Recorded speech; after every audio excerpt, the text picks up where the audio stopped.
I moved to Israel from Miami Beach, I had to decide, like, what am I going to do with my life's work? What am I going to do? And the more that I learned, and the more that I learned specifically about the Levites, I came to realize that this was still a valid job offer. Nobody had ever canceled it. So I chose to serve in my God-given career as a Levite on duty.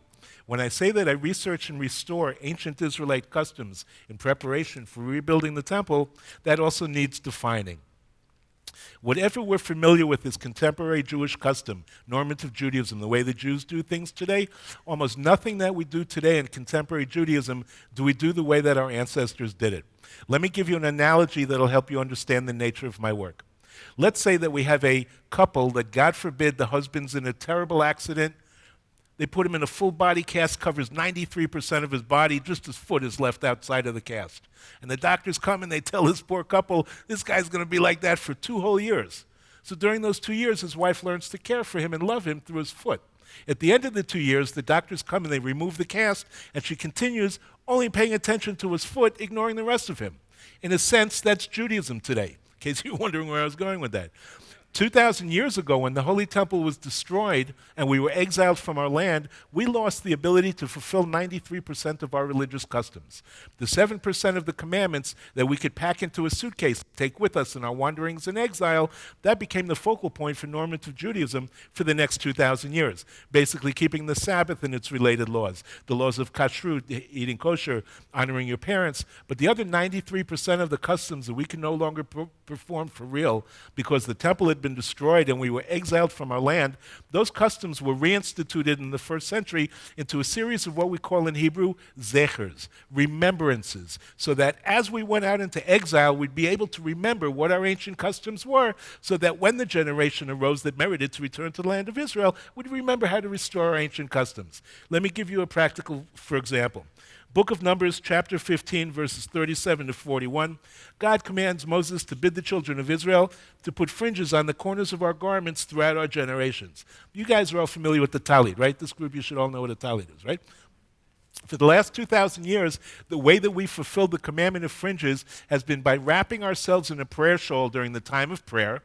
And those of us, excuse me, I lost my mic or my pass or something. Those of us who would fulfill the commandment during the course of the day would wear our fringes attached to a little 4-cornered undergarment known as the tallit katan. Everybody say katan. Katan means small. A little 4-cornered garment that we would attach the fringes to and hide them underneath our Gentile apparel. Like if you've ever gone to a predominantly Orthodox area, you'll see the guys who are walking around dressed like you guys, but coming out from underneath their shirt, underneath their belt, there are fringes that are attached to a little 4-cornered garment that they have hidden underneath their Gentile apparel. But our ancestors did not fulfill the commandment of fringes on an artificial prayer shawl or an undergarment. This garment here, this is actually what a tallit was before it became a prayer shawl. Some of you will be familiar with this as a seamless garment, woven from the top throughout.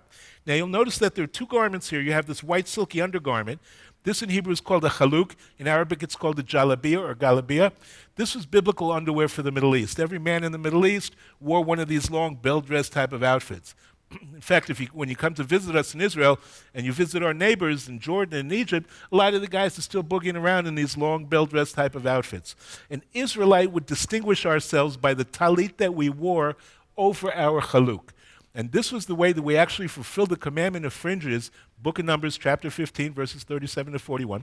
From the time that we received the commandment up until a Hadrianic decree of the year 138 that forbade us under penalty of death from fulfilling the commandment. So in the year 139, the biblical tallit became a zecher, it became a remembrance. It became a little 4-cornered garment that we would attach the fringes to and wear them hidden underneath our Gentile apparel so that we could remember the commandment of fringes, but without getting killed for doing so. But because it says in the book of Numbers, you shall put fringes on the corners of your garments throughout your generations, and it's stretching the imagination to consider this a garment. Garment's something you put on and go out in public and consider yourself dressed, either for modesty's sake or as protection from the environment. So at the time that we developed the tallit katan, we developed what became known as the tallit gadol. Everybody say gadol. Gadol means large, so that when we would meet secretly for a prayer service behind a locked door in the morning, we could wrap ourselves in a piece of cloth big enough to be considered a garment. Because the tallit gadol, it's big enough, it'll cover your torso. And then at the end of the prayer service, we would take the tallit and we would fold it up and put it in a bag and carried out under our arms, and continued to wear the tallit katan for the remainder of the day.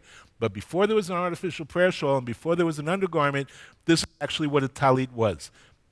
So when I say that I research and restore ancient Israelite customs in preparation for rebuilding the temple, I take the contemporary custom of exile, the way that we've been doing it for the last 2,000 years, research it, restore it, put it back out on the streets of Jerusalem, and today there's no more Titus or Vespasian or Hadrian, these Roman emperors over us telling us, no, you can't fulfill the commandment. We're back in the land, we're free people upright in our land, and yet so many of us are still only paying attention to the foot. So that's a really long introduction, but that gives you an idea of the nature of my work when I say that I research and restore ancient Israelite customs. 36 years ago, I established a workshop in Jerusalem called Beged Ivri. Everybody say Beged?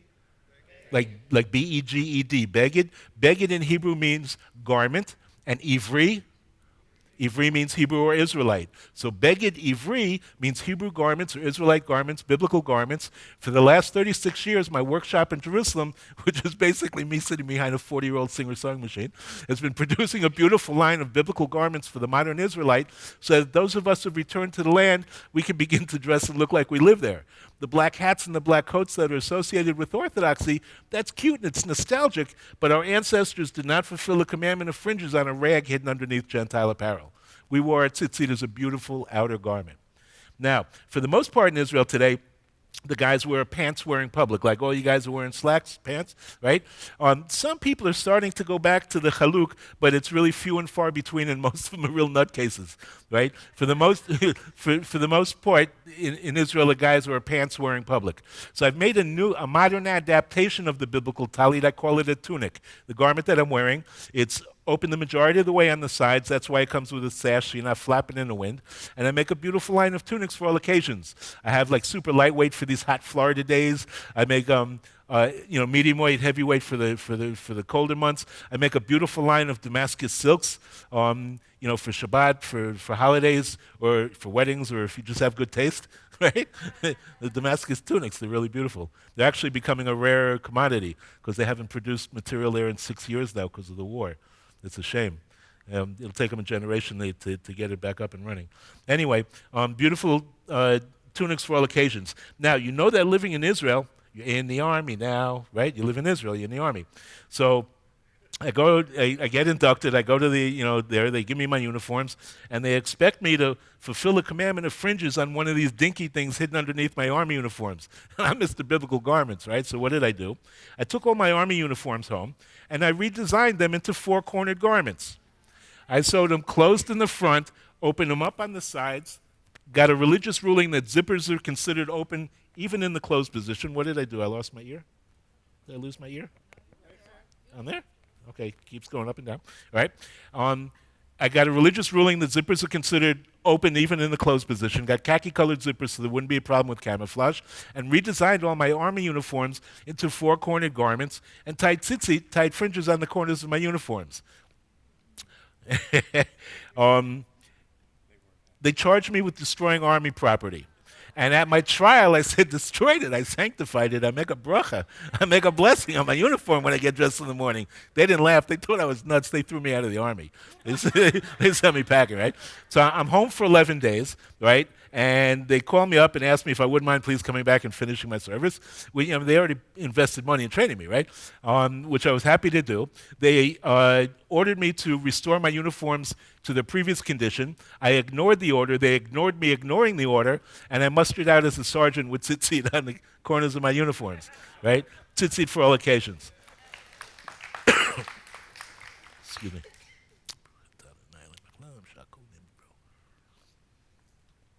Now, you'll notice that the garment that I'm wearing and all the garments that I offer include the required biblical blue fringe. We have any Hebrew speakers here? Anybody? Do you know the word in Hebrew for blue, anybody? No, blue. Kachol, very good. Everybody say kachol. And the ch comes from the top of the back of your mouth. You have to spit it out. Kachol. With an L at the end, kachol. Kachol in Hebrew means blue. Powder blue, royal blue, navy blue, cobalt blue, turquoise blue, any shade of blue from any dye source. But concerning this commandment, the Torah doesn't use the word kachol, it uses the word techelet. Everybody say techelet. And you also have to spit that one out. Techelet, right? A specific blue dye. The same way if I were to say crimson or Bordeaux, that could be any shade up from any dye source. But if I say cochineal, you know that we're talking about a specific dye, comes from a specific insect, produces a specific color. So likewise, the Torah is being specific in requiring a patil techelet, a twist of a particular blue dye. Now, when the Romans destroyed the temple in the year 70 and they took us out into exile, they didn't just want to beat us on the spot. They wanted to make sure that we didn't come back and reestablish ourselves in the land. How did they accomplish that?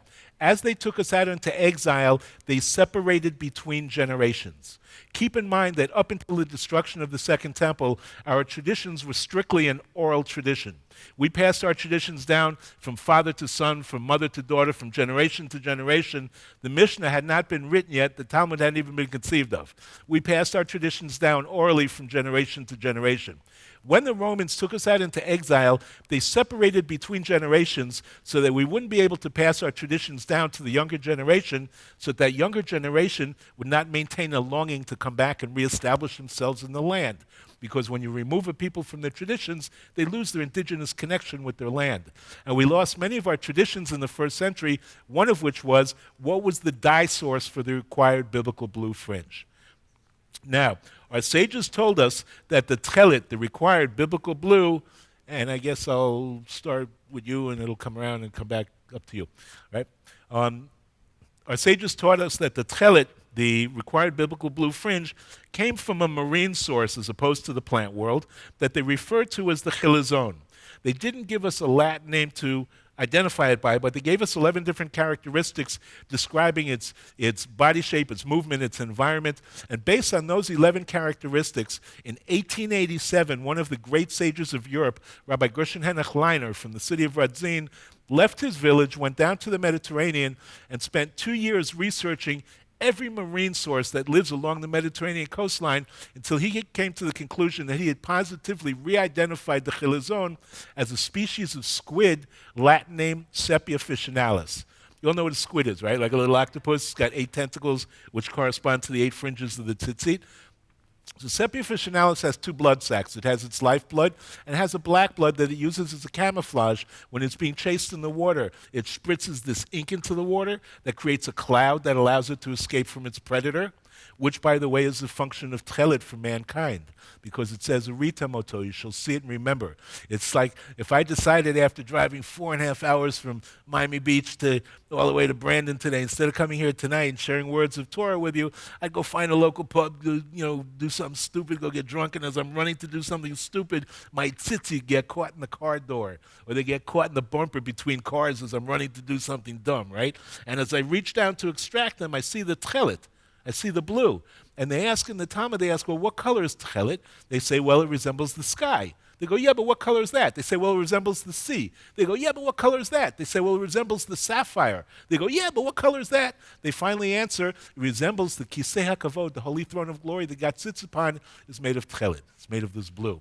So as I'm running to do something dumb and I reach down, and my tzitzit get caught, and I reach down to extract them, and I see the tallit, and I make the association, God's throne, God's presence in my life, my commitment to live by his commandments, it creates that cloud that allows me to escape blowing it spiritually.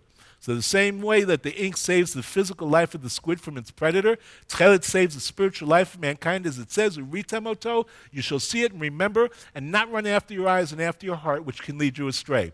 Since 1887, the Radziner Hasidim, the followers of Rabbi Gershon Henoch Leiner, have continued to produce the required biblical blue fringe, and if you already have a garment or a prayer shawl and you only have the white fringes on it, you can now acquire a set of these. You'll notice on the back of the packaging, it says free tying instructions at begedivri.com. We have the best guides available anywhere in the world, geared for someone who's never tied tzitzit before, so that you can successfully retie your garment or your prayer shawl, including the required biblical blue fringe. Now, to be fair, in the last century, there were 2 other opinions of what the chilazon was. Rabbi Herzog, who was the first chief rabbi of Israel, when he was a young man in England, he wrote his doctoral thesis on the dye source for the required biblical blue fringe, and he came to the conclusion that this snail, the Jantina jantina, that this was the chilazon that the ancients had spoken about. He never succeeded in extracting a dye from it, and truth be told, it's not a shell that's ever been used by any culture for dyeing. It does emit a secretion, but it won't take to fiber. And he recanted his opinion in favor of Radzin prior to his passing away. I'm going to pass this around when you receive it. Please receive it open-handed because the shell doesn't weigh 2 grams and it'll crush in your hand. This is Jantina jantina. There's another group in Israel that for the last 25 years has been producing a blue dye from this snail called the Trunculus murex. Trunculus murex. I'm going to speak more about this in just a moment. And this is a hardy shell. This one won't break. Trunculus murex. Now, throughout the Torah, there are 3 colors that seem to have a spiritual significance of the fact we've been reading about it the last 2 weeks in the Torah portions, right? The first of which is tallit, that we spoke about at length. There was a second color called argamon. Argamon is biblical purple. And argamon is produced from this second snail coming around, the Trunculus murex. This is raw wool dyed with argamon, biblical purple. There's a third color called tallit shani. And tallit shani was a crimson that was produced from the back of insects that live in the bark of oak trees up in the Galil. And what they would do is they would take these insect backs, dry them out, crush them up, make a dye batch. They would prepare the wool with what's called a mordant, which is a substance that opens the cellular structure of the wool to allow it to accept the dye. And this is raw wool dyed with tallit shani, biblical crimson. These 3 colors, blue, purple, and crimson, were used initially for the drapings of the tabernacle we just read about. They were used also in the Big Day Kahuna, in the priestly garments. Now, this is not a priestly garment. This is a lay Israelite tallit that any of us could wear, but it is woven in the priestly colors of blue, purple, and crimson. And, of course, when we built the Holy Temple, there were 2 sections. There was the outer section called the Holies, the inner section called the Holy of Holies, separated by a double curtain known as the Parochit, also woven out of these 3 colors, blue, purple, and crimson. One last word about ancient dye stuffs. They teach in the Talmud that in the latter Second Temple period, there were some folks who weren't so honest, they weren't so scrupulous. And they figured, you know, the tallit, it's so much more expensive than any other dye. Maybe we can make a knockoff. Maybe we can make a phony tallit. And they call the phony tallit, they call it kla ilan. Kla ilan was wool dyed with indigo from a plant source as opposed to the tallit, which came from a marine source. Much less expensive to produce and indistinguishable to the eye. From that teaching, we learned that whenever you acquire tallit, get it from a God-fearing source, somebody who's considered knowledgeable in tallit. What I'm going to pass around right now, this is genuine counterfeit tallit. Genuine counterfeit. Any questions about anything I've covered so far? Yes?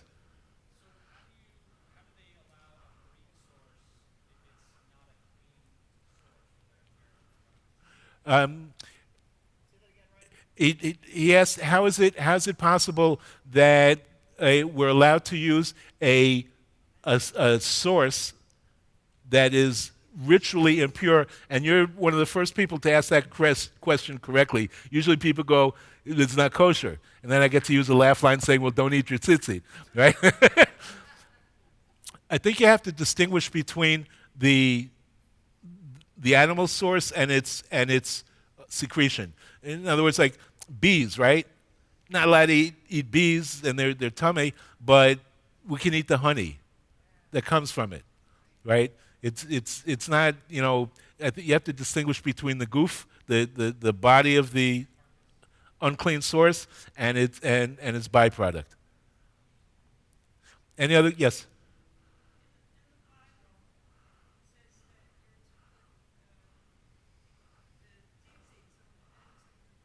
On the corners of your garments.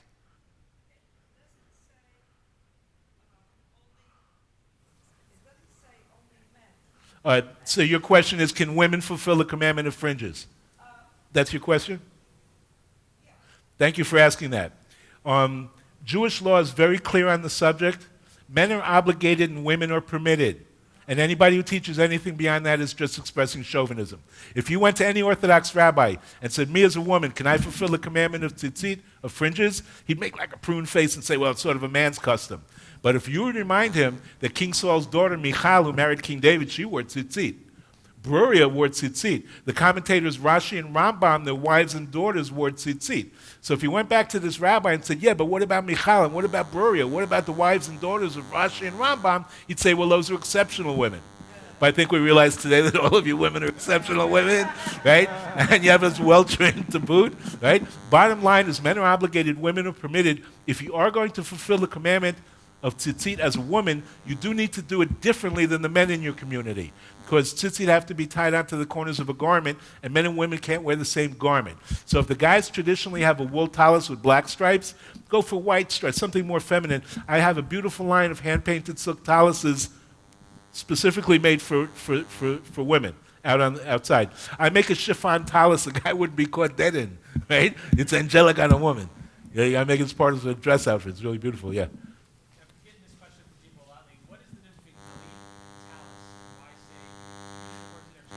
The Ashkenazim pronounce the taf as a saf, and the Sfarim pronounce it as a taf, as a t, right? So talis and talis and tallit are the same word. Shabbos, Shabbat, same word.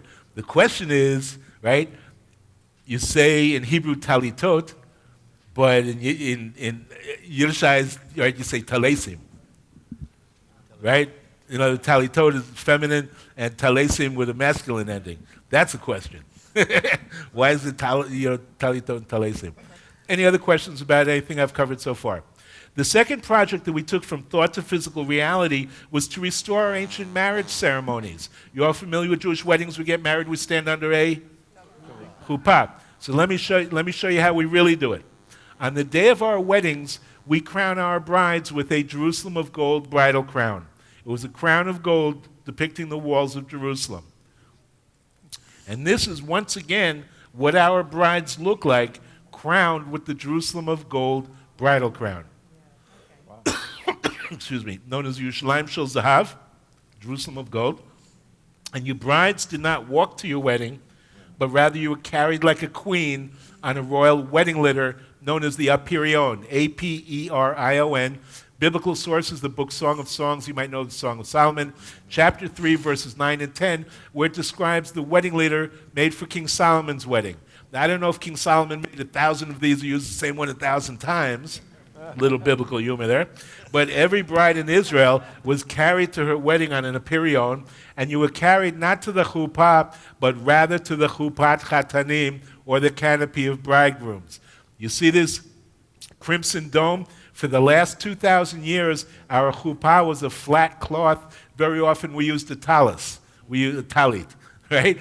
The prayer shawl, right? It wasn't a tallis, it was a kippah. It was a dome made of pure crimson silk with fine beaten gold work, and it was known as the chuppat chatanim, or the canopy of bridegrooms. Now, when I was bringing this project from thought to physical reality, I knew I needed a team of carriers, guys to carry the brides, right? So I put an ad in the Jerusalem Post that ran for 6 weeks, seeking 10 good men. Yeah. You had to be 6 foot to 6'5", bearded, permanently living in the land of Israel. You had to be the magist, the heavy machine gunner in the infantry units, the guys that carry the Belgian mag, 50 caliber, Rambo. I needed big, strong guys, right? You had to have a strong sense of theatrics and be looking for an extra income. 44 men replied to the ad. Youngest was 18 years old. The oldest was 76 years old, right? And he was cute. He was tall enough, but he was scrawny. I needed bulk. I needed big, strong guys, right?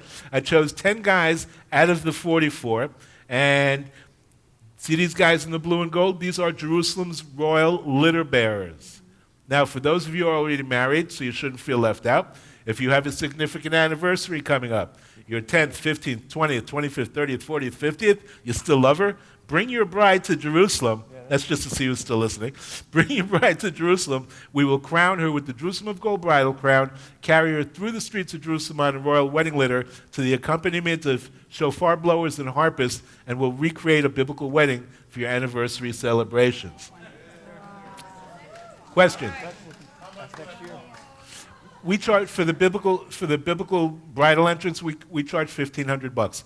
Now, this project was set up as a nonprofit organization. We've never turned anybody down for lack of funds, right? You know how sometimes you have a couple where the parents of the bride don't like the groom, they ain't coming to the wedding, you know? So we had a couple brought to our attention that both sets of folks ain't coming to the wedding, right? Never, they had nothing, right? And so I called the guys, everybody volunteered the time, we volunteered the equipment. They actually got married in Bnei Brak on the other side of the country, so we had to schlep all this stuff to Bnei Brak. The wedding hall was on the roof of a 3-story building, so we had to get all this stuff up there, right? But this is a wedding that was so joyous, they're still talking about it today, like 14 years later, and they didn't pay a penny for it. So, but for anybody that's coming from abroad, it's another ticket. It's another airplane ticket. It's not a whole lot. Any other questions about anything I've covered so far? All right. In the Holy Temple, yes? Michael Ende, Jerusalem's premier goldsmith, made it for us. No, interesting question. So it's gold? No, you don't get to keep it, no. No, there it is. So you don't get to keep it, you just borrow it? No, we provide the crown and the imperial and the chuppah and 7 of Jerusalem's royal litter bearers, including 2 shofar blowers and a harpist. And we do the bridal entrance. I'm not going to go into details about the crown. If you're really interested in it, email me and I'll give you all the details about it. All right. In the Holy Temple, there were 2 altars. There was an outer sacrificial altar, and there was an inner altar called the golden altar or the incense altar. And it was rather small. I think we just learned about it. It measured a cubit by 2 cubits high. A cubit is about 50 centimeters, which doesn't mean anything here either. About yay big by yay big by yay big high. It was made of a solid piece of acacia wood overlaid with gold. And every day, twice a day, a priest would go out to the outer sacrificial altar with a pure silver fire pan, a silver shovel. And he would take a shovel full of burning coals, bring them into the temple, transfer them into a gold fire pan that would then be placed on top of the golden incense altar. A third priest would come in carrying a 2-handled vessel known as the bezich. This is a vessel made out of solid gold, restored by the Temple Institute in Jerusalem in 1992. And the priest would come in carrying this 2-handled vessel. A fourth priest would come and open it up, take a handful of a powder mix that was a compound of 11 different spices. No KFC jokes, please. 11 herbs and spices. Rough group. He would take that handful of powder mix, drop it onto the burning coals, and a pillar of smoke would go straight up and out through the inverted windows of the temple. Now, when we build a building, we put in windows, let the light in, let the heat in. Temple windows were designed just the opposite. They were designed to let the light and the heat and the energy out. And they teach that at the moment that the priest would drop the incense powder on the burning coals, and that pillar of smoke would go straight up and out through the inverted windows of the temple, that the goats in Jericho would sneeze. You're not all laughing. How many have been to Israel? All right, next time I want to see every hand up, you got to put your feet where your faith is, people. Get over there, right? Jericho is about 45 miles away from Jerusalem in the lowest point on earth down by the Dead Sea, right? Jerusalem's up on a mountaintop. They teach that women as far away as Jericho did not wear perfume because the smell emanating outwards from Jerusalem was so strong in the air, you wouldn't have smelled perfume on your own skin as far away as Jericho. I'm going to share with you now the 11 original ingredients that were compounded into that incense mix that was burnt twice daily in the temple. When it comes around, just take the stopper out, take a whiff, pass it on. This first one, which is my favorite, is called Shemen Tsari or Shemen Afar Simon. In English, it's known as balsam. That's the most celebrated of all biblical spices. Next one coming around is Ktsia, which in English is cassia. That's going to remind you of Red Hots. Remember Red Hots when we were kids? Take a mouthful, burn your face off? I used to think that Red Hots were made out of cinnamon. They're not. They're actually made out of cassia, much stronger species of cinnamon. And it's the first of 3 different forms of cinnamon incorporated into the incense. Next one coming around is levona or frankincense, which is very often mentioned together with? All right. I'll ask that question and get no response. I'm like, uh-oh, wrong group. Happened once, St. Charles, Missouri. Couldn't get out of there quick enough. Next one coming around is cinnamon, which is cinnamon from the leaf, as opposed to the cassia. That's the second form of cinnamon.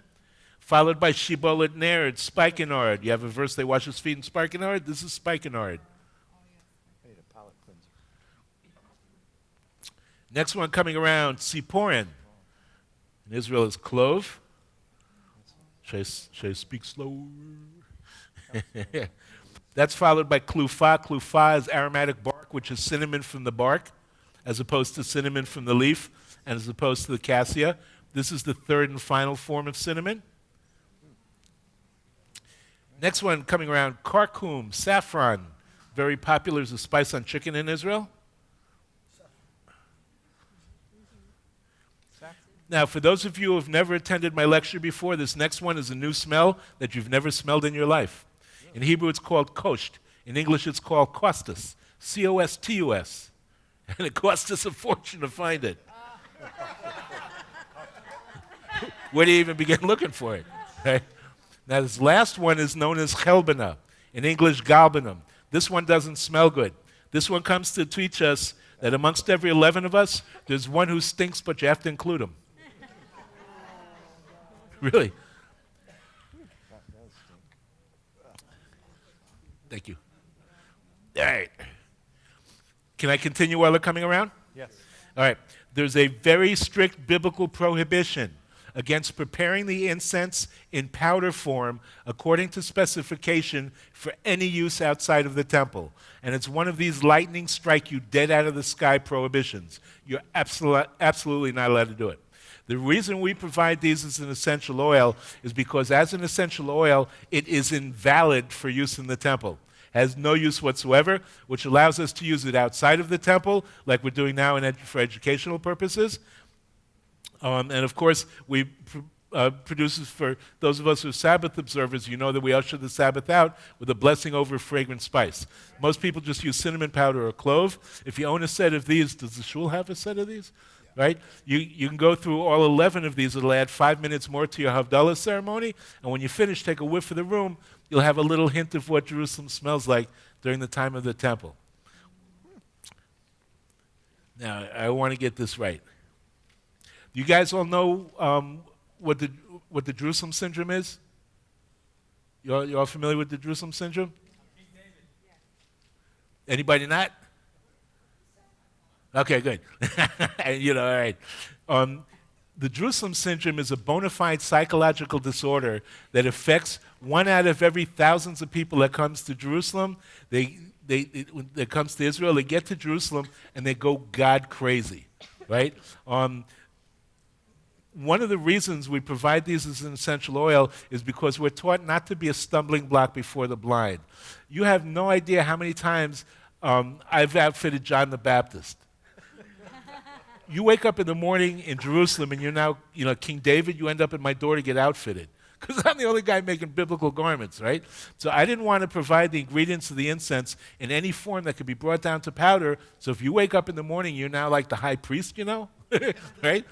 So as an essential oil, it is invalid for use in the temple, and there's no way to bring it back down to powder. That's why I provide it like that. You guys all know who Vendell Jones was? Yes. All of you? No? You know who Indiana Jones Raiders of the Lost Ark is? Yeah. All right, so there's a problem with the educational system in this country. Indiana Jones' character is based on a real-life dude, actually a real dead dude, he died a few years ago, named Vendell Jones from Arlington, Texas, who spent the last 3 decades of his life searching for the lost Ark of the Covenant. Most of the major biblical discoveries of the last 2.5 decades were made by this man, Vendell Jones. Do you remember that amongst the Dead Sea Scrolls, there was one scroll written in copper, the Copper Scroll, because it was meant to survive? Vendell translated the Copper Scroll and used it as an instruction manual to try to locate the hidden vessels from the time of the temple. 1992, he's working a cave in the vicinity of Qumran, down like where the Dead Sea Scrolls were found. That's referred to today as the Blue Cave. They got to the cave, they cleared out the cave, they removed the floor stone, and they found underneath 600 kilos of prepared powdered incense mix. Wow. 600 kilos, a year's supply of prepared powdered incense mix. Do you have any idea of the significance of this find? There are 243 species of myrrh. We now know which one was used in the incense. It was a mega discovery. He calls Rabbi Goren, chief rabbi of the state of Israel in 1992, who came down from Jerusalem with an entourage of rabbis, and Vendel asked for permission to burn a minute amount of this incense powder to see if it was still viable. Now, if you've ever been down to the Dead Sea, you know that the Dead Sea is called the Dead Sea because it's dead as a doornail, right? The salt content of the water, the salinity, is so thick that nothing can live in the water. In fact, it's so thick that nothing can live around the water. The area is blighted.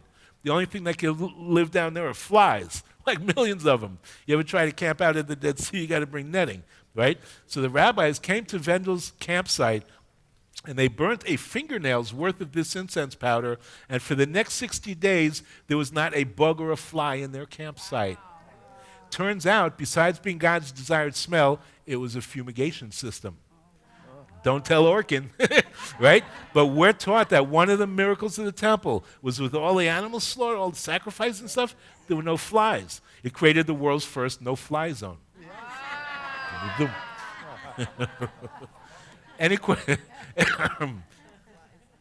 questions about anything I've covered so far? All right. Another commandment that we receive in next week's Torah portion, Ki Tisa, together with the Ketoret that we just passed around, is the commandment of the holy half-shekel. Book of Exodus, chapter 30, verses 11 till 16, where God commands each of us to give as an atonement for our soul back to God half a shekel of the holy shekel, which weighed 20 gerah. If you take one piece of information away from my talk tonight, let it be this. Anywhere where the Torah speaks about shekels, it is never, ever referring to money. The shekel was not a currency, it was a weight. The same way that an ounce is broken down into grams, GR, shekels broken down into gerah, GR. There are 20 gerah to the shekel. Now, before I continue, I do things differently than a lot of communities. I pass around a plate of money for you guys. I hope to get it back. It goes over better in some groups than others. On this tray, you have 5 items. You have a small stone weight, which is a genuine 4 gerah weight from the 7th to 8th century BCE, from the First Temple period, from a period in the world before there was the concept of money. The concept of money was only introduced to the world in the 6th century BC in Persia, Iran. The concept of money did not make its way to the Holy Land until the 4th century BCE, introduced by the Greeks. So this is a 4 gerah weight. There are 20 gerah to a shekel, so this is 1/5 of a shekel's weight from the 7th to 8th century BCE, from the First Temple period, from a period in the world before there was the concept of money. You have 2 silver coins on the tray. The smaller silver coin is a genuine half shekel minted in Jerusalem in the year 45. We're in the year 2019. In the year 45, this coin was minted in Jerusalem, and it passed through the treasury of the Second Temple up to 25 times. Right? It was minted in the year 45. Temple was destroyed in the year 70.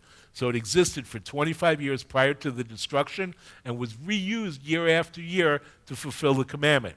If somebody held it in their pouch for 2 or 3 years and it only went 22 times through the treasury of the Second Temple, this coin itself went up to 25 times through the treasury of the Second Temple. The larger silver coin is a genuine shekel minted in Jerusalem in the year 0018, 2001 year ago, right? This coin passed the treasury of the Second Temple up to 52 times. Now, here was the rule. On Purim, you went to the Purim, you're all familiar with Purim, right? Yes. Holiday of Purim. Holiday of Purim is the day you begin to give the half shekel. What happens on Purim if you don't have half a shekel? All you have is a whole shekel, and you need change of half a shekel. Then you had to pay the money changer, the money changer's fee, which consisted of 2 prutot, 2 little bronze coins. In Hebrew, they're known as prutot. You might know them as the widow's mites, which you mentioned before. You paid 1 prutah, 1 mite for the half shekel you were giving, and 1 mite for the half shekel you were getting back in change. Wow. Just like today in Israel, the banks charge you to deposit money. They charge you to withdraw money. There's nothing new under the sun, right? So, once again, anywhere the Torah speaks about shekels, they're never referring to money, they're referring to weights. And Israelite weights were always made out of stone, never out of metal, because stone cannot contract or impart ritual impurity. And since what you're giving over to the temple had to be given over in a state of ritual purity, the weights themselves that you weighed your silver nugget against had to be ritually pure. They had to be made out of stone. You'll notice that they're flat on the bottom so they will not roll off of the scale. They were dome-shaped, very often engraved with their weight value. Like you remember, excuse me, before there were digital scales, you go to the jeweler to buy a bracelet to sell your gold bracelet. He'd put it on one side of a scale, then he'd put a 10-gram weight and a 5-gram weight on the other side. This was the way that we fulfilled the commandment of giving the half shekel during the entire period of the tabernacle, the entire period of the first temple, and 100 years into the second temple era was by weighing silver nugget against stone weights. And not only this commandment, but any commandment that required payments of shekels of silver, like 5 shekels of the redemption of the firstborn, or the 50 shekels of the bride price, or even the 400 shekels that Abraham paid for the cave of Machpelah as a burial site. He didn't whip out a wad of bills and count out 400 shekels. They weighed 400 shekels of silver bars against stone weights. This is Beged Ivri's collection of First Temple period weights. As of several years ago, I've since just about completed the collection. Right? You remember we have an injunction to have honest weights, not to have a heavy set to sell by and a light set to buy by, right? This is what they're referring to. And once again, this was the way that we fulfilled the commandment of giving the half shekel during the entire period of the tabernacle, the entire period of the first temple, and 100 years into the second temple era was by weighing silver nugget against stone weights. There you go. In the 4th century BC, the Greeks conquered our area, and the Greeks introduced the concept of currency, the concept of coinage, to the Holy Land for the very first time. And for a period of 200 years, from the 4th century BC up until the 2nd century BC, we began fulfilling the commandment using Greek silver shekels and half shekels, known as didrachma and tetradrachma. In the 2nd century BC, the Romans beat the Greeks. The Romans are now the empire, and the Romans operated 2 mints in the Middle East. One in the city of Tyre, Tyre, in Lebanon, and one in the city of Antioch in Syria. The mint in Tyre produced Tyrian shekels and Tyrian half shekels of a 95% silver purity between the years 127 BC and the year 19 BC. In the year 19 BC, they closed the mint, transferred it to Jerusalem, and from 18 BC up until the year 65, these coins were minted in Jerusalem specifically to fulfill the commandment of giving the half shekel. In the year 65, we rebelled against Rome. One of our first acts of rebellions was to make our own independent coinage. No more face of a foreign god, no more eagle on the back. We made our first revolt shekels and half shekels. And how did we date these coins? We didn't date them from creation, and we didn't date them from a Gentile calendar. We dated the first year's coin, Shin Aleph, Shana Aleph, the year 1 of the liberation land of Israel. Shin Bet, Shin Gimel, Shin Dalet, Shin Hey, the years 1, 2, 3, 4, and 5 of the liberation land of Israel. We lost the war, the temple was destroyed. That was the end of that.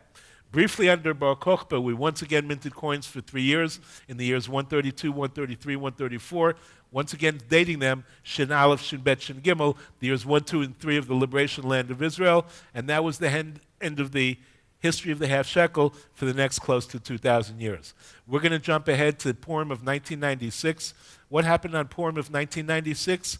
Hamas, our peace partners, blew up a bomb in Dizengoff Center on Purim morning, killing 13 people, most of them children in their Purim costumes. On Purim, right? You all know what Purim is, right? Yeah. Most joyous day of the Jewish year. What was their goal? Their goal was to steal our joy on that Purim, and they succeeded. When that bomb blew up, the whole house of Israel worldwide went into mourning on our most joyous day of the year. When this happened, I waited to hear from our leaders, our political leaders, our spiritual leaders, told that we have to continue with the peace process, but nobody dealt with the spiritual attack perpetrated against the house of Israel that day on Purim.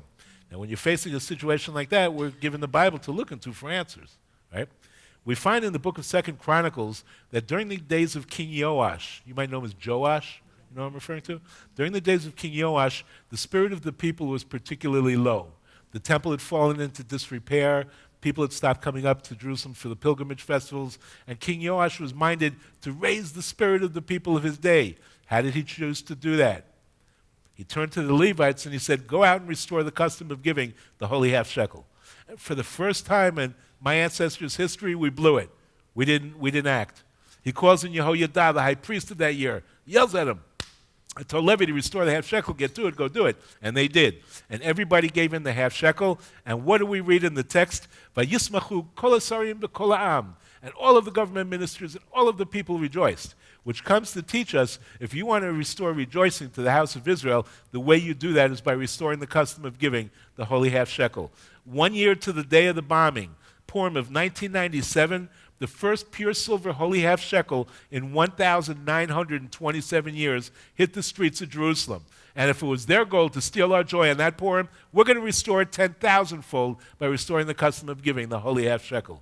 And if you're an amen or hallelujah saying group. That's all you got, Brandon? All right. Now, this coin that was minted on Purim of 1997 as a response to the bombing was actually minted to be used for the very first time to fulfill the commandment the following year on Purim of 1998. Why the 1 year delay? Because when you give the half shekel in fulfillment of the commandment, it goes from being a piece of silver to what we refer to in Hebrew as hekdesh, sanctified property, temple property. And sanctified property is some serious stuff. Who's got the coins right now? Who's got the tray with the coins? Who's got it? You got it? Would you take the large silver shekel, put it in the palm of your hand, close your hand around it? You feel the coolness of that coin in the palm of your hand? Thank you. If that coin was in a state of hekdesh, if that coin was in a state of sanctification, and that young lady put it in her hand and was feeling hot, and put it in her hand and felt its coolness, she would be liable for misappropriation of sanctified property because she received benefit from hekdesh, the coolness in the palm of her hand. That's how integral it is. The half shekel is the one commandment that teaches absolute fiscal integrity in religious money matters. No shenanigans with the half shekel. So we couldn't just start distributing coins and tell people willy-nilly send them into Jerusalem without creating the infrastructure for a safe and secure collection process. That took a year to establish. So this coin that was minted as a response to the bombing was minted to be used for the very first time to fulfill the commandment on Purim of 1998. How did we date this coin? We didn't date it from creation. We didn't date it from a Gentile calendar. We dated this coin Shin Nun, Shana Nun, the year 50, because 1998 was the 50th year of Jewish sovereignty over the Holy Land, the 50th year of the State of Israel, and that's how Israelites date our coins. Featured on the obverse on the front of the year 50 coin is the prophetic 10-string Davidic lyre, L-Y-R-E, restored by the House of Harari Biblical Harp Makers in 1983. Now, you remember that throughout the Torah, the two types of harps mentioned, you have the nevel v'kinor, the harp and the lyre. The harp being a 22-stringed instrument, and the lyre, L-Y-R-E, in the first and second temple period, was either a 7 or an 8-stringed instrument. The prophet said in the third temple era, it would become a 10-stringed instrument. It would no longer be referred to as the kinor. They would refer to it as the asor, from the word eser, from the word 10 in Hebrew. The House of Harari Biblical Harp Makers restored harp making to Jerusalem. When they learned that, they immediately left off producing the 8-string lyre and went right into production of the prophetic 10-string Davidic lyre. The year 51 coin for 1999 features the apirion that we just learned about, that we carry our brides to their wedding on their wedding day. The year 52 coin for the year 2000 features the bazich, the two-handled golden incense vessel that we just learned about, that the Kohen would carry the incense into the temple for the twice daily burning. The year 53 coin features the nevel, the 22-string Davidic harp, restored by the House of Harari Biblical Harp Makers in 1984. If you know how to play the nevel, if you know how to play your harp, the 22 strings of the nevel correspond to the 22 letters of the alphabet, the Hebrew alphabet. So you can literally play your prayers, like if you know how to play the thing, right? Can you imagine what Shema Yisrael sounds like on a harp? You could play it, right? The year 54 coin features the Jerusalem of gold bridal crown, the golden crown that we crown our brides with on the day of their wedding, restored by Beit Ivri in 1991. The year 55 coin features the biblical tallit. This was the 20th anniversary of the restoration of the biblical tallit, so we honored that by putting that on the coin. The year 56 coin features the chupat chatanim, the canopy of bridegrooms, that crimson dome-shaped, crimson and gold dome-shaped wedding canopy restored by Beged Ivri in 1992. And what we're doing is every year we're issuing a coin that features on the obverse on the front a vessel that's already been restored to physical reality for the Third Temple era. Not a wannabe or a wish list, but something we can photograph and point to. So that these coins could be used not only to fulfill the commandment, but to reintroduce all the various vessels that are being restored for the Third Temple. The year 57 coin features the 2 silver trumpets restored by Gershon Solomon in Temple Mount Faithful. The year 58 coin features a vessel we haven't spoken about. It's called the Hatavat Menorah. You remember in the temple there was a great big 7-branch menorah. This was the vessel itself made out of solid gold that was used to clean out the cups and replace the wicks on top of the 7 branches of the menorah. The year 59 coin features the chest for new shekels. The chest for new shekels. And I'll explain in a moment what that's all about. The year 60 coin features the breastplate of the high priest's outfit. In the year 2008, the Temple Institute in Jerusalem completed a first draft of the high priest's outfit, and because there's 8 different components making up the high priest's outfit, we're going to spread that out over 8 different coins. We started with the breastplate of the high priest's outfit. The year 61 coin features the silver fire pan, the silver shovel that was used to bring the burning coals from the outer sacrificial altar into the temple for the burning of the incense, also restored by the Temple Institute. And the year 62 coin features a new version of the prophetic 10-string Davidic lyre based on a Bar Kokhba second revolt quarter shekel that has the same instrument depicted. So you have the Second Temple and Third Temple era instruments on the same coin. The year 63 coin. Was that a question or you just, okay. Good thing it wasn't an auction because you would have bid. The year 63 coin features the silver wine decanter that was used to pour out the wine libations, restored by the Temple Institute. The year 64 coin features the golden pitcher that was used to replace the olive oil in the 7 branches of the menorah, also restored by the Temple Institute in Jerusalem. The year 65 coin features the chest for old shekels. Remember the year 59 was the chest for new shekels? This is a chest for old shekels. And I'll explain in just a moment what that's all about. Year 66 coin features the tzitz, the frontlet, the gold frontlet that the high priest wore across his forehead that said Kodesh LaHashem, holy to God. That's the second component of the high priest's outfit. Year 67 coin features the tribal flag of Levi, the tribal flag of Levi. And I might as well use that opportunity to introduce, I don't remember what year it was, I guess it was 2011 or so, that we restored my tribal flag. This is the flag of Levi. It's described as 1/3 white, 1/3 black, 1/3 red, right? And it had embroidered on it the Urim and Tumim. Now, we don't know what the Urim and Tumim were or what they look like, but we know that they were deposited into the breastplate, into the choshen of the high priest's outfit. So whenever the Urim and Tumim are depicted, they're depicted as the breastplate. So I made a full-size flag. I made a desktop size, and for Levites only, the lapel pin. All right. The year 68 coin features the 2 flutes that were played by the Levites during Sukkot, restored by Shiloh flutes in the village of Shiloh. The year 69 coin was the 20th anniversary of the restoration of the holy half-shekel. So we featured the holy half-shekel itself on the half-shekel, right? The year 50 coin, we did a restrike of the year 50 with the new date and a 1 selah, a 1 shekel coin from the Bar Kokhba revolt, from the second revolt. So this year 69 features the half shekel itself. Last year's coin, the year 70. Now this coin has a little bit of story, but am I going to go into it? Not tonight. All right.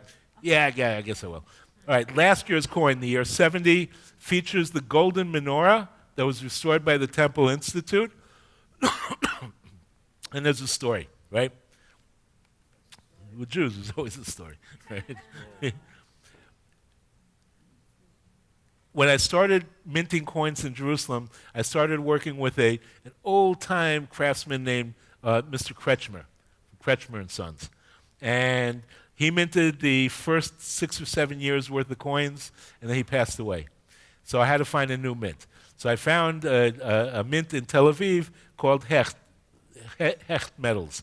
So I minted from the time Mr. Kretschmer had passed away up until the year 69 coin. I minted them by Hecht. In the years when he delivered the year 69 coin, he says he sold the company to a kibbutz up north. They weren't interested in producing the coins, so I had to find a new company. So I went searching and I found a company also in Tel Aviv called Zechavoy. 100-year-old company, right? So they're well established. And I go and I bring the master dies from the previous year coins, and I bring them a sample coin and the artwork for the year 70 coin for the menorah, and we did a contract, and I ordered the first 300 coins, right? And I go to pick them up, and I bring them home, and I open the first package of coins, and I'm looking at the coin, and I'm blown away. The coin is so fabulously struck. I mean, I'm talking like Franklin Mint level, like the clearest striking I've ever seen on, better than all the coins we had done in the previous 20 years, right?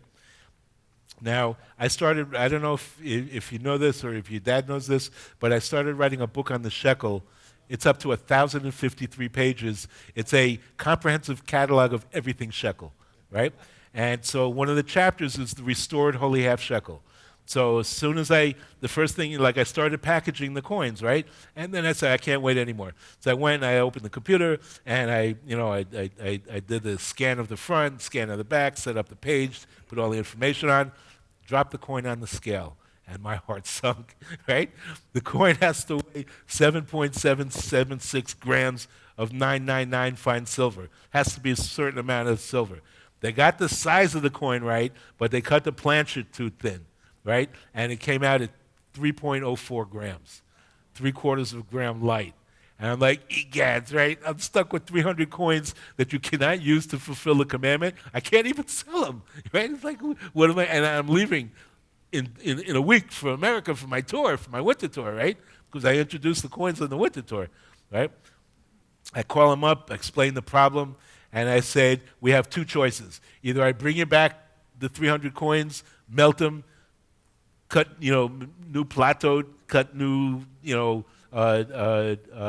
planchets, strike new coins, or cut me 300 pieces of 999 fine silver that weigh 3/4 of a gram of silver. And that's what they decided to do. And so I went to the printer, and I had a card printed up, and it says, due to an error in calculation when cutting the planchets for this year's year 70 holy half shekel, type 1, we're enclosing a piece of 999 fine silver, the weight missing from the coin. Include this extra piece when you send in your holy half shekel to fulfill the commandment. So all of the year 70 coins came with this little thing.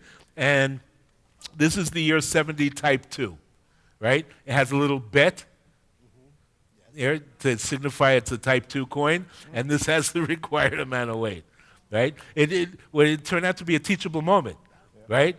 Because this thing here, it turned out to be really cool. Anyway, introducing this year's coin, drum roll, blah, blah, blah, blah, right?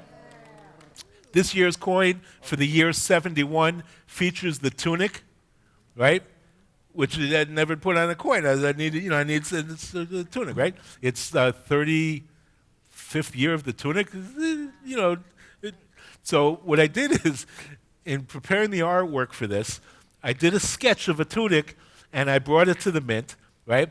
And I said to the girl, before I left, take a photograph of me in the tunic, right, so that the artist can understand what he's looking at in my little drawing, right?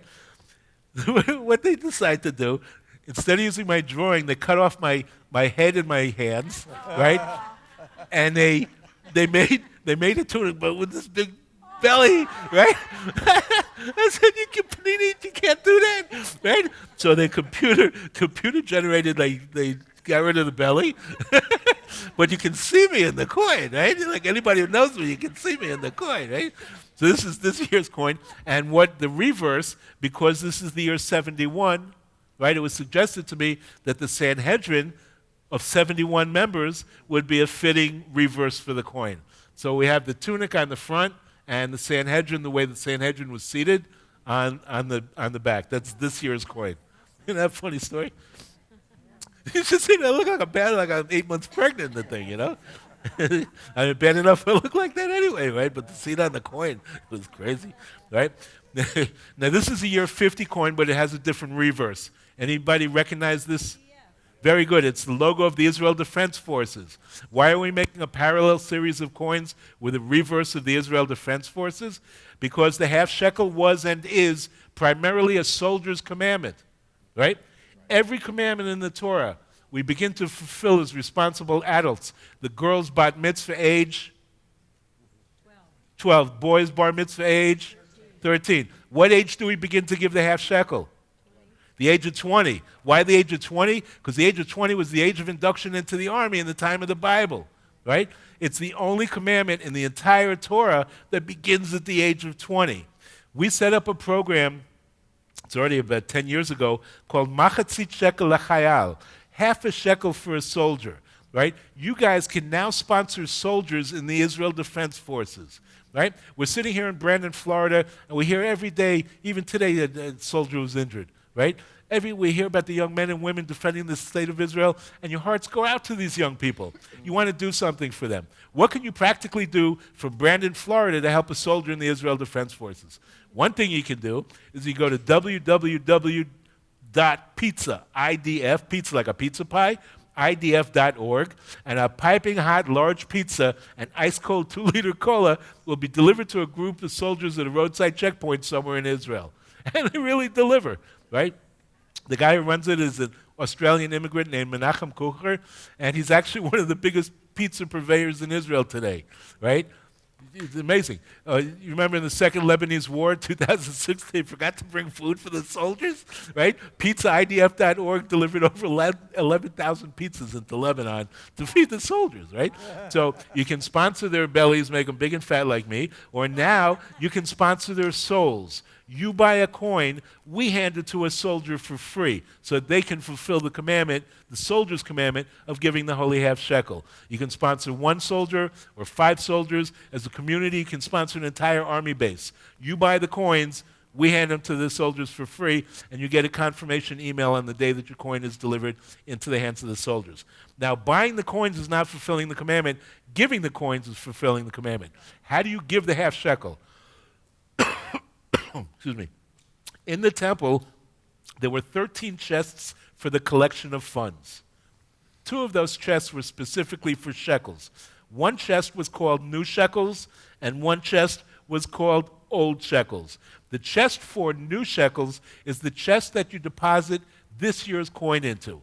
Come Purim, you merit to be in Jerusalem, you've acquired a coin, you go up to the chest, you make the bracha, you drop the coin in, you've now fulfilled the commandment of giving the half shekel for this year. But there was a second chest called old shekels.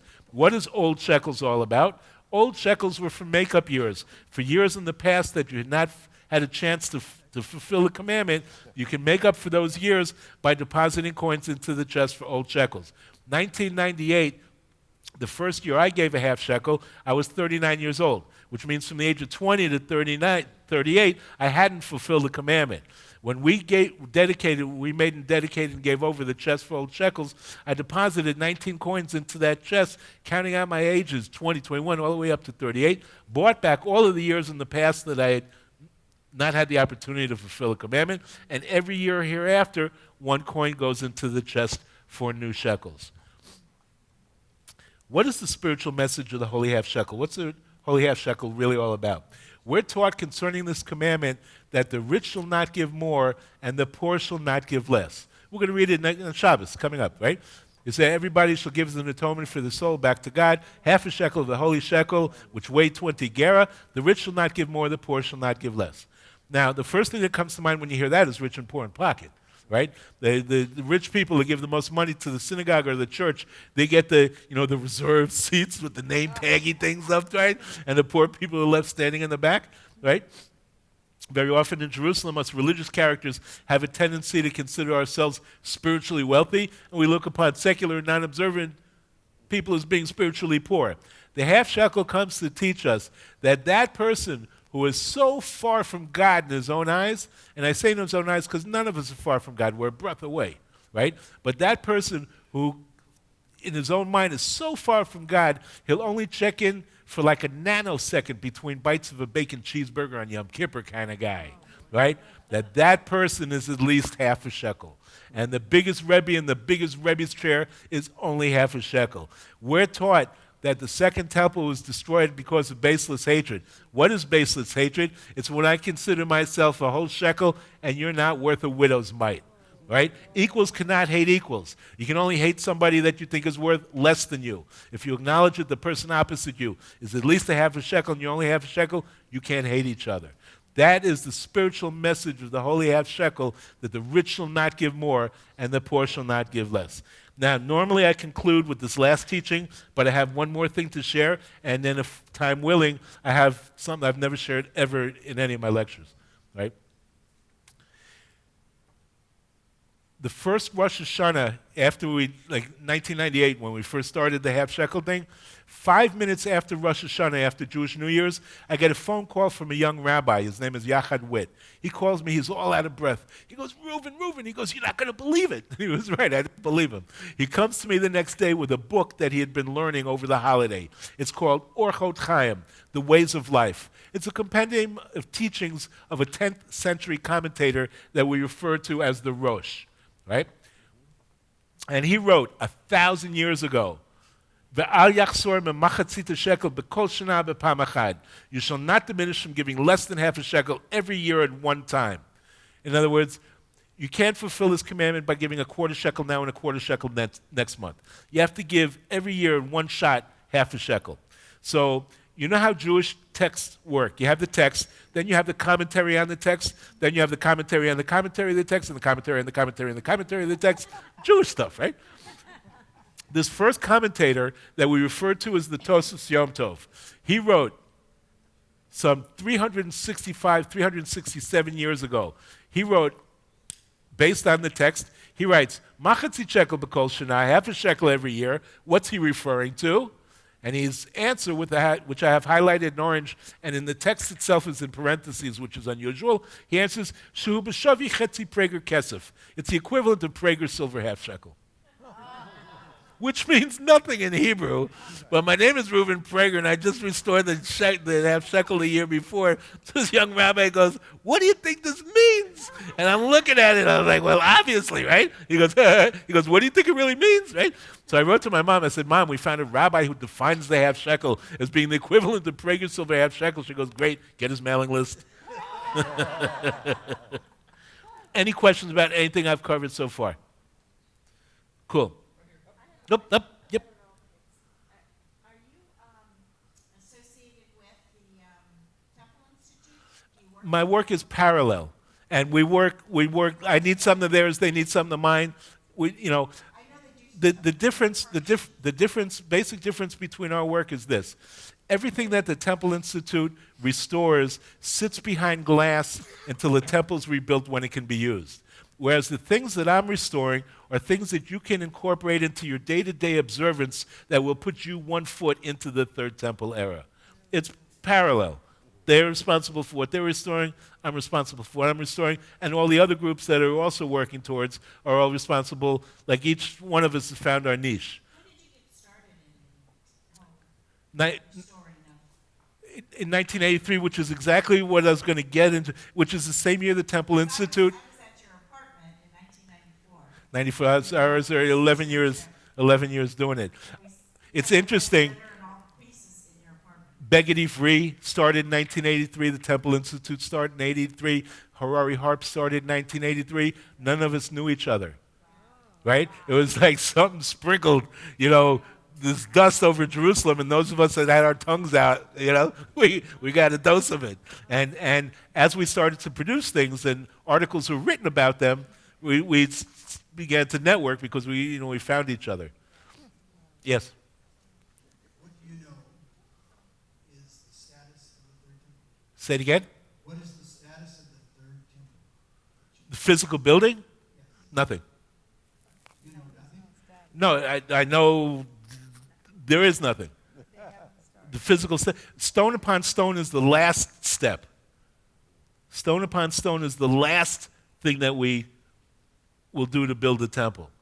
Everything that has to happen before that, right? Keep in mind that when the temple was destroyed, they had to come up with a new religion that would survive the exile without a temple, because the whole Torah is temple-based, is land-based. So we had to create a new religion that was not land-based and not temple-based, right? So we have to reorient or everything has to change before we're ready to go stone on stone. That's the last thing that happens. Yeah, that was in 1990. Poor Gershon Solomon. We thought we brought the whole world down on us. It was crazy. That was just a big stone that they put on a flatbed, drove out of the quarry, parked it by the city of David. The Arabs rioted. We drove it back to the quarry, and the next year we drove it back out again. It was a PR thing to keep temple consciousness going. So the temple is it at the Temple Mount? Because there's such controversy at the temple being rebuilt. There's no controversy. Oh, I've heard there's controversy. It's at the city of David. No, the Temple Mount's a Temple Mount. You've been there. The Temple Mount's a Temple Mount. City of David's the city of David. Okay, so it would have been down in the city of David. No, it would have been. Why is it called the Temple Mount? Called the Temple Mount. I would just like to know what you did before you went to Israel when you lived in Miami. Well, I finished high school, and I completed 2 semesters at the University of Miami as a Judaica Studies major, and the Chabad House guy got a hold of me and sent me off to yeshiva in Israel. And I've been there since I'm 19.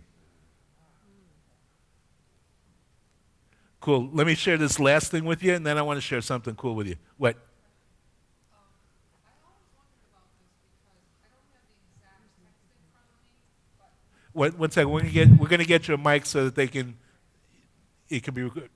There you go. I haven't read this passage for many years.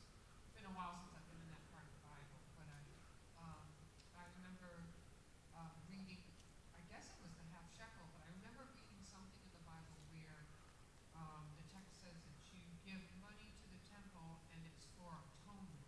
And I always was confused by that because there's another part of the Bible where it talks about that the life is in the blood, and that without the shedding of blood, there's no remission of sin.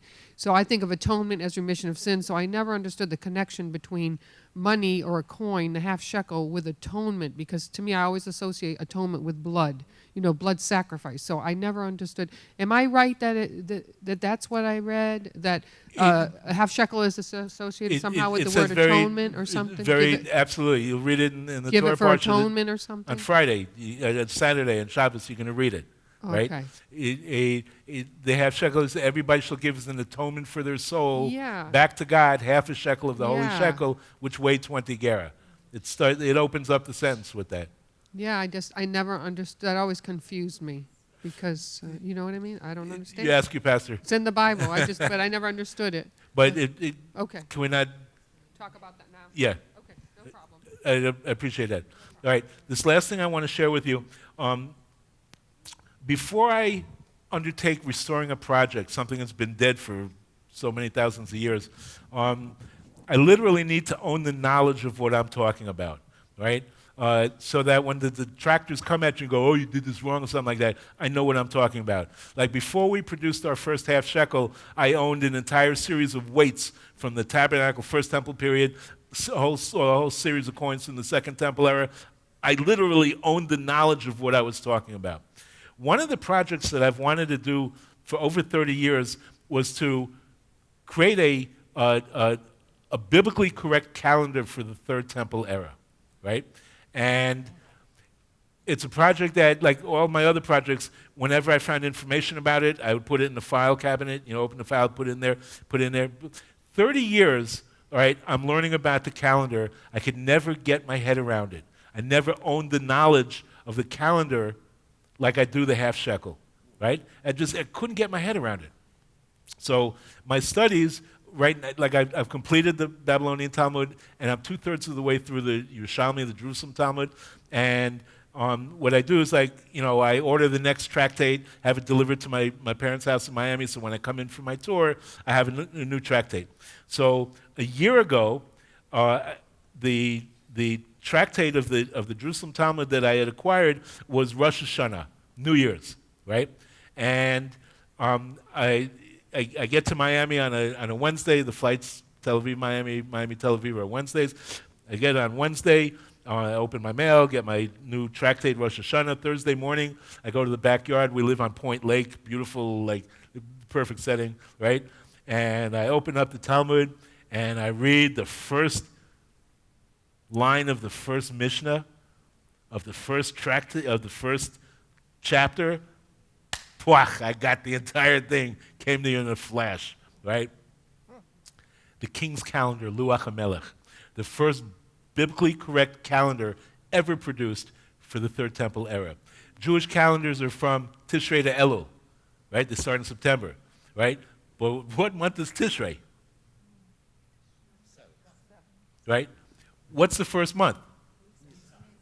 Nisan to Adar. It's the first biblically correct calendar, Nisan to Adar, and I've brought down all of the temple dates that have fallen off the calendar because they haven't been used in the last 2,000 years and put them back into this calendar, right? So that when you open up the calendar, right, and you read the first of Nisan, right, it tells you New Year's for kings, New Year's for shekels, New Year's for festivals, New Year's for vows. Do any of your Jewish calendars tell you that, right?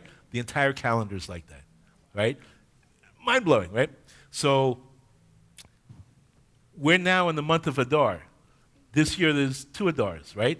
So, and next month, in other words, Purim is late this year because there's 2 Adars. So people are asking me, but, like, why should I buy it? There's only 1 month left in the calendar. But it hit me that this is a template, right? Everybody who bought this calendar in the last year had to use it in conjunction with another calendar because there's no Gregorian dates on this, right? This is a right to left, Hebrew, English, right? With there's no Gregorian dates in it, so you have to use it together with a normal Jewish calendar that it tells you that the first Nisan is such and such a day in March, April, whatever it is, right? So you had to, anyway, you had to use it in conjunction with another calendar, right? What happens on the first of Nisan happens every year on the first of Nisan.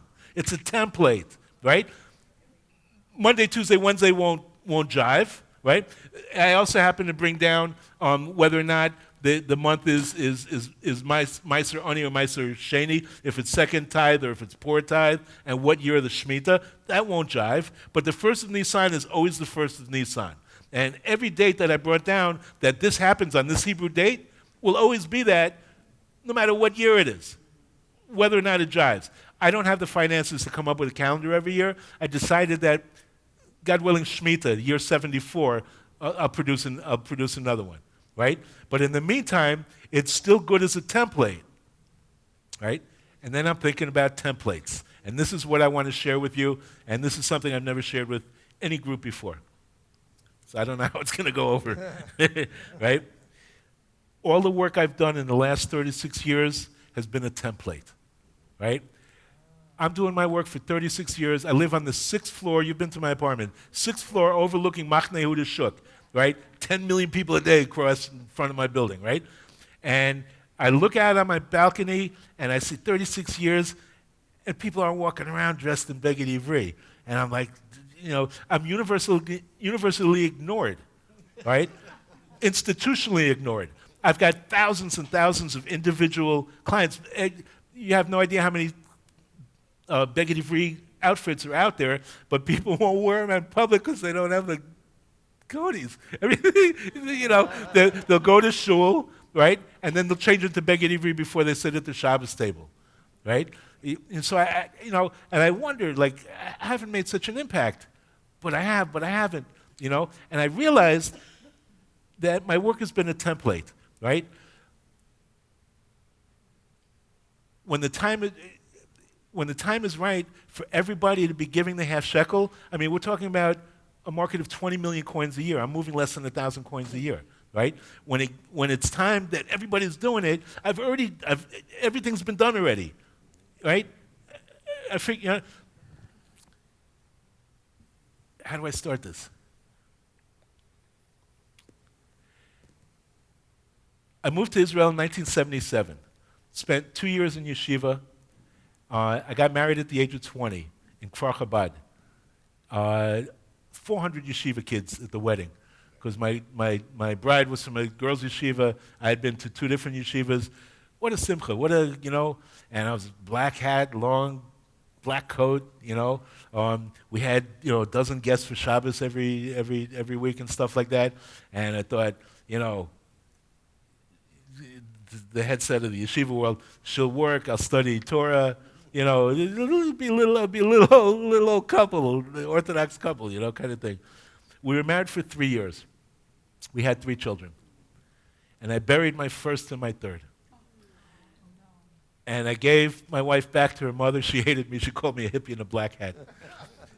The end of her life, she loved me to pieces, right? But at the time, I was a hippie in a black hat, I gave my wife back to her mother, and with all the Levitical anger in me, I raised my hands to heaven. I said, you want to fight? You're on.